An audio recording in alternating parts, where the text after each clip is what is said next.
جو لوگ اپنے اولاد کی اسلامی تربیت کرتے ہیں، اللہ اس کے رسول کی محبت اور دین کی راہ پر چلنے کی ہمیشہ انہیں ترغیب دیتے رہتے ہیں، بچپن سے ہی ان کے ماحول اور ان کے دوستوں پر نگرانی رکھتے ہیں،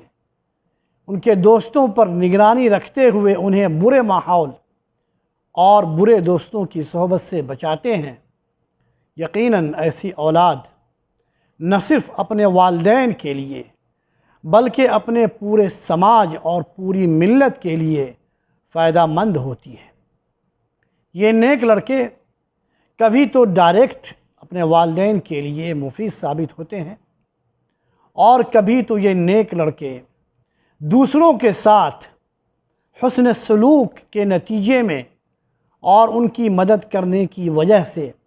اپنے والدین کے لیے دعا اور نفع کا ذریعہ بنتے ہیں۔